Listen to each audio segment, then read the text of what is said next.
அனைவருக்கும் வணக்கம். இன்னைக்கான ஜோதிட பதிவில் நம்ம பார்க்க போகிற ரொம்ப ரொம்ப முக்கியமான ஒரு பயனுள்ள ஜோதிட கணிப்பு என்ன அப்படின்னு பார்த்தீங்கன்னா, செப்டம்பர் மாதம் 7ஆம் தேதி சந்திர கிரகணம் நிகழுதுங்க. அது மட்டும் இல்லாமல் அன்றைய தினத்தில் நவ கிரகங்களில் ஏற்படக்கூடிய அதிரடியான மாற்றம் அப்படிங்கிறது 12 ராசிக்காரர்கள் மத்தியிலையுமே மிகப்பெரிய அளவில் தாக்கத்தை ஏற்படுத்துகிறது. பொதுவாக கிரகங்கள் நகர்வு கிரகங்களினுடைய அமைப்பை வச்சு தான் ஒவ்வொரு மாதத்திலையும் ஒவ்வொரு காலநிலைகளுக்கும் ஏற்றவாறு பலன்கள் ஜோதிட ரீதியாக 12 ராசிக்கும் கணிக்கப்படுகிறது. அதிலும் பார்த்தீங்கன்னா சில கிரகங்களினுடைய அமைப்பு, சேர்க்கை, கூட்டணி, பார்வைப்பு எதுவாக இருந்தாலும் அது குறிப்பிட்ட சில விசேஷ நாட்களில் இல்லை இந்த மாதிரி திதி நேரங்களில் இல்லை இந்த மாதிரி கிரகண நேரங்களில் ஏற்படுகிறது, மாற்றங்கள் நிகழ்கிறது அப்படின்னா அதற்கு தனி மகத்துவம் இருக்கிறது. ஏன்னா அதனுடைய தாக்கம் அப்படிங்கிறது மற்ற காலங்களை காட்டிலும் அதிகபட்சமாக வெளிப்படும் அப்படின்னு சொல்லலாம். அந்த வகையில் நிகழவிருக்கக்கூடிய இந்த சந்திர கிரகணத்தின் போது ஏற்படக்கூடிய இந்த கிரக மாற்றம் அப்படிங்கிறது 12 ராசிக்காரர்கள் மத்தியிலுமே மிகப்பெரிய அளவில் தாக்கத்தை ஏற்படுத்துது. அது சில ராசிக்கு அதிர்ஷ்டமாக இருக்கும், சில ராசிக்கு துரதிர்ஷ்டமாக இருக்கும், சில ராசிக்கு கலவையான நிலைகளாக இருக்கும். கிரகணம் அப்படின்னு சொன்னாலே மக்கள் மத்தியில் ஒரு விதமான பய உணர்வு ஏற்படுவது அப்படிங்கிறது சகஜமான ஒன்று தான்.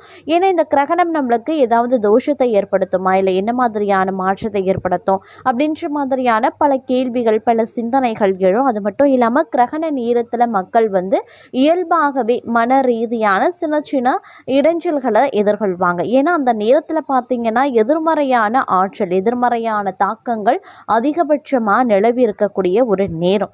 அந்த நேரத்தில் மக்கள் பதட்டமாக, பரபரப்பாக, சுறுசுறுப்பு இல்லாமல் இருக்கிறது, மந்த நிலையில் இருக்கிறது, ஒரு விதமான குழப்பமான ஒரு சூழ்நிலையில் இருக்கிறது, ஒரு விதமான அச்ச உணர்வு, எந்த ஒரு முடிவும் எடுக்க முடியாத ஒரு சூழல், இந்த மாதிரியான பல உணர்வுகள் மூலமாக தாக்கப்படுவது உண்டு.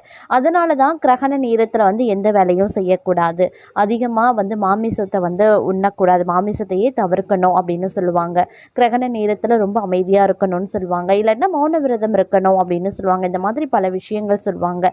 இதெல்லாம் கிரகணத்தினுடைய தாக்கத்தினால. அதுவே கிரகணங்கள் கிரகங்களில் ஏற்படுத்தக்கூடிய தாக்கம் அப்படிங்கிறது கண்டிப்பாக ஜோதிட ரீதியாக மிகப்பெரிய அளவில் தாக்கத்தை ஏற்படுத்தும். அது பெரும்பாலும் பார்த்தீங்க அப்படின்னா எதிர்மறையான ஆற்றலை தான் நமக்கு தரும் அப்படின்னு சொல்லலாம். அந்த வகையில் பார்க்கும் பொழுது 12 ராசிக்காரர்களுக்கு உண்டான பலன்களை பார்த்துட்டு வரக்கூடிய பட்சத்தில் தற்போது கிழக்கு ராசிக்கு இந்த கிரகண நேரத்தில் ஏற்படக்கூடிய கிரக மாற்றம் என்ன மாதிரியான எதிர்மறையான தாக்கத்தை ஏற்படுத்துகிறது, என்ன மாதிரியான விஷயங்கள் அவங்க அறவே தவிர்க்கணும், என்ன மாதிரியான விஷயங்கள் எச்சரிக்கையாக இருக்கணும், என்ன மாதிரியான விஷயங்கள் மேற்கொண்டால் சாதகமாக இருக்கும், இப்படி நிறைய விஷயங்களை பற்றி நீங்கள் தெரிஞ்சுக்க விருப்பப்படுறீங்கன்னா வீடியோ ஸ்கிப் பண்ணாம கடைசி வரைக்கும் பாருங்க.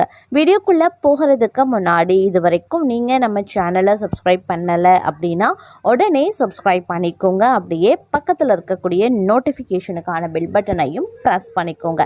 சரி நேயர்களே, வாங்க வீடியோக்குள்ள போகலாம். இந்த கிரகங்கள் அப்படின்றது முக்கியமான ஒன்று ஜோதிட ரீதியாக. அந்த கிரகங்கள் கிரகண நேரத்தில் மாற்றம் அடைவது அப்படிங்கிறத மிகப்பெரிய அளவில் விபரீதத்தை அதிகபட்சமாக ஏற்படுத்தும். அதாவது எதிர்மறையான பலன்களை அதிகபட்சமாக கொடுக்கும் அப்படின்னு சொல்லலாம். அந்த வகையில் கிழக்கு ராசிக்காரர்களுக்கு இது ஒரு மோசமான காலகட்டம் அப்படின்னு நான் சொல்லணும். அடிக்கடி உடல் உபாதைகள் ஏற்பட்டு உடல் தொந்தரவு கொடுக்கிறது, மருத்துவமனை செல்றது, மருத்துவ செலவுகள் ஏற்படுறது, குடும்பத்தில் ஏதாவது யாருக்காவது உடல்நிலை பாதிப்பு ஏற்பட்டு கொண்டே இருக்கிறது, இந்த மாதிரியான அடிக்கடியான சூழ்நிலைகள் அவ்வப்போது ஏற்பட்டு உங்களுக்கு தொந்தரவு கொடுக்கலாம். அப்படிங்கிறதுனால ஆரோக்கிய விஷயத்தில் மட்டும் அலட்சியமோ கவனிப்பு இல்லாத ஒரு தன்மையும் இருக்கக்கூடாது. ரொம்ப ரொம்ப கவனமாக இருங்க. ஆரோக்கியத்தில் ஒரு சிறப்பு கவனத்தை செலுத்த வேண்டியது முக்கியமான ஒன்று அப்படின்னு சொல்லலாம். அதே மாதிரி நீங்கள் வெளியூர் வெளிநாட்டு பயணங்கள் மேற்கொள்கிறீங்க, இல்லை திடீர் பயணங்கள், தொலைதூர பயணங்கள், இரவு நேர பயணங்கள், இந்த மாதிரி பயணங்கள் மேற்கொள்கிறீங்க அப்படின்னா பயணங்களின் போது ரொம்ப உஷாராக இருங்க. எடுத்து செல்லக்கூடிய உடைமைகள் மட்டும் இல்லாமல் நீங்களும் கொஞ்சம் பாதுகாப்பான பயணங்களை மேற்கொள்ள வேண்டியது அவசியமான ஒன்று. ஏன்னா இந்த நேரத்தில் சின்ன சின்ன ரத்த காயம் இல்லை சிறு விபத்து ஏற்பட வாய்ப்புகள் இருக்குது. அதனால் ரொம்ப ஜாக்கிரதையாக இருந்துக்க பாருங்கள். அதே போல் சில பல விஷயங்கள் பார்த்திங்கன்னா உங்களுக்கு எதிர்மாறாக நடக்கிறதுக்கு உண்டான வாய்ப்புகள் இருக்குங்க. அதனால் எதுவாக இருந்தாலும் அதை சமாளித்து தான் ஆகணும். அதற்கு நீங்கள் கொஞ்சம் பொறுமையாக ஹேண்டில் பண்ணணும். எல்லா விஷயத்தையும் பொறுமையான அணுகுமுறையோடு அணுகுனீங்க அப்படின்னா அதற்குண்டான வழிகள் உங்களுக்கு கிடைக்கும். அந்த பிரச்சனையிலேருந்து ஈஸியாக நீங்கள் வெளியில் வந்துடுவீங்க. எடுத்தும் கவிழ்த்தும் அகலக்கால் வைக்கிறது, கடும் கோபத்தை வெளிப்படுத்துறது, விவாதத்தில் ஈடுபடுறது, தேவையில்லாத வார்த்தைகளை விடுறது, இந்த மாதிரியான விஷயங்கள் அடிக்கடி இந்த நேரத்தில் இருக்கத்தான் செய்யும். அதை நீங்கள் தவிர்க்க வேண்டியது முக்கியமான ஒன்று.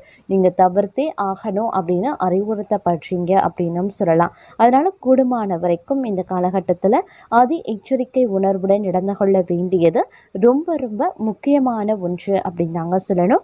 அது மட்டும் இல்லாமல் இந்த காலகட்டத்தை பொறுத்த வரைக்கும் பார்க்கும்போது உழைப்பு அதிகரித்தாலும் அதற்கு ஏற்ற ஆதாயங்களும் தங்களுக்கு கிடைக்கலாம். அரசு பணிகளில் இருக்கிறவங்களுக்கு எதிர்பார்த்த இடமாற்றம், பதவி உயர்வு கிடைக்க வாய்ப்பு இருக்கிறதுங்க. தாய் வழி உறவுகள் ஆதரவால் இழுபறியாக இருந்த வேலைகள் முடிவிற்கு வந்துடும். செய்து வரக்கூடிய தொழிலில் முன்னேற்றம் அடைய வாய்ப்புகளும் இருக்கு. வேலையில் ஏற்பட்ட பிரச்சனைகளும் முடிவிற்கு வந்துடும். வம்பு வழக்குகள் சாதகமாகலாம். அதே மாதிரி புதிய இடம், வீடு, வாகனம் வாங்கக்கூடிய தங்களுடைய முயற்சிகள் வெற்றியாகவும் வாய்ப்புகள் இருக்கிறது. இந்த நேரத்தில் கணவன் மனைவிக்கு இடையில ஏற்பட்ட பிரச்சனைகள் முடிவிற்கு வருங்க. ஓரளவுக்கு பொருளாதார நிலையில் ஏற்ற தாழ்வுகள் இருக்க பெற்றாலும் உங்களுக்கு தேவையான வரவு, உங்களுக்கு திருப்திகரமான ஒரு வரவு கண்டிப்பாக இந்த நேரத்தில் இருக்க பெறும் அப்படின்னு சொல்லலாம். கொடுத்த வாக்கை எப்பாடுபட்டாவது காப்பாற்றி விடுவீங்க. கடன்கள் அடைபடும் அப்படின்னாலும் பூர்வ புண்ணிய ஸ்தானத்தில் செவ்வாய் பகவான் சென்றுடிக்கிறதுனால பிள்ளைகளுடைய நலனில் அக்கறை செலுத்துறது நல்லது. பூர்வீக சொத்துல பிரச்சனைகள் தலை காட்டலாம். அதனால கொஞ்சம் கவனமாகவும் இருக்க பாருங்க. கலைஞர்களுக்கும் வியாபாரிகளுக்கும் புதிய ஒப்பந்தம் கிடைக்க பெறக்கூடிய ஒரு காலகட்டம். பணப்புழக்கம் அதிகரிக்க செய்தாலும் அதற்கு நிகரான செலவினங்களும் ஏற்பட வாய்ப்புகள் இருக்கிறதுனால கொஞ்சம் கவனத்தோடும் இருப்பது அவசியமாகிறது. எந்த ஒரு விஷயத்திலையுமே நிதானமாக செயல்பட்டு நினைச்சதை சாதித்து கொள்வீங்க அப்படின்னும் சொல்லலாங்க. அதே போல உடல்நிலையில இருந்த பாதிப்புகளும் சற்று விலகவும் ஆரம்பிக்கலாம். உங்களை எதிர்த்தவர்களே தங்களிடம் சமாதானம் பேசக்கூடிய நிலை உருவாகும். வம்பு வழக்குகள் தங்களுக்கு சாதகமாக முடியவும் வாய்ப்புகள் இருக்கு. அரசியல்வாதிகள் செல்வாக்கு உயரவும் ஆரம்பிக்கலாம்.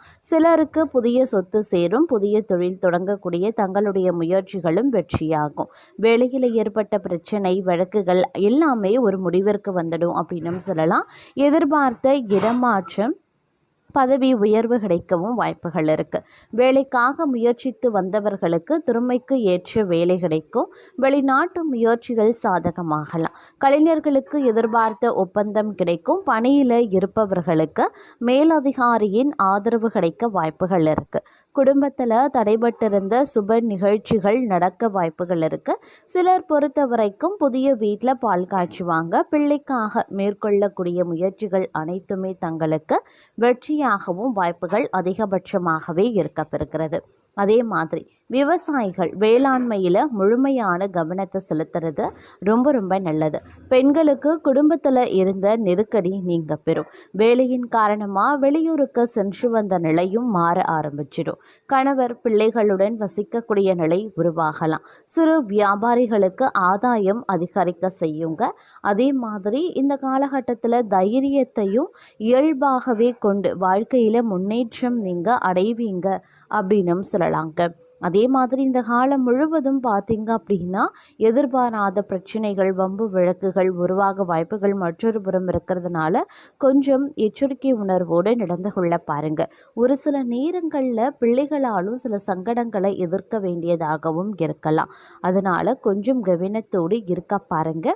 அதே சமயம் எந்த பிரச்சனை ஏற்பட்டாலும் தங்களுக்கு அது சாதகமாக மாறும். இந்த நேரத்தை பொறுத்த வரைக்கும் பார்த்தோன்னா தேவைக்கு ஏற்ற வருமானம் இருக்குங்க. ஓரளவுக்கு நீங்கள் நினைச்சது நடக்க வாய்ப்புகள் இருக்கிறது. வியாபாரம், தொழில் முன்னேற்றம் அடைய வாய்ப்பு இருக்கிறது. பொன் பொருள் சேர்க்கை இருக்கும். கணவன் மனைவிக்கு இடையில ஏற்பட்ட பிரச்சனைகள் ஒரு முடிவிற்கு வந்துடும் அப்படின்னு சொல்லலாம். உறவினர்கள் மத்தியில் செல்வாக்கு உயர ஆரம்பிக்குங்க. புதிய முயற்சிகள் வெற்றியாகவும் வாய்ப்புகள் இருக்குது. வேலையில் ஏற்பட்ட நெருக்கடி நீங்களாம், திடீர் அதிர்ஷ்ட வாய்ப்பு தேடி வரும். தங்களுடைய செல்வாக்கு எல்லா இடத்துலையுமே உயரும். அரசியல்வாதிகளுக்கு ஏற்பட்ட நெருக்கடியும் நீங்கும். தலைமையின் ஆதரவு கிடைக்கப்பெறுவீங்க. வயதானவர்களுக்கு உடல் பாதிப்பு விலகும். சுறுசுறுப்பாக நடைபோடவும் ஆரம்பிச்சிடுவீங்க. மாணவர்களுக்கு படிப்பில் அக்கறை அதிகரிக்குங்க.